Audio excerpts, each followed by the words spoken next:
बढ़ाना चाहती है। ये पार्टी खाली भाषण करने वाली पार्टी नहीं है।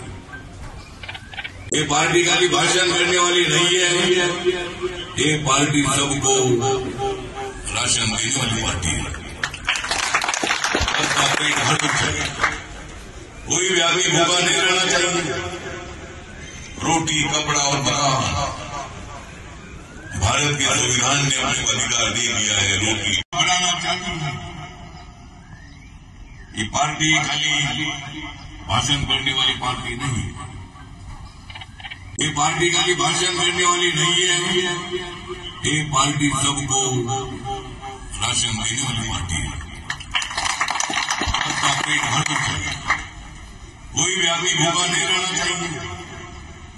रोटी, कपड़ा और मकान भारत के संविधान ने अपने अधिकार दे दिया है। रोटी निष्पक्ष बातम्या, नवा दृष्टिकोन, युवा स्तंभ न्यूज नेटवर्क।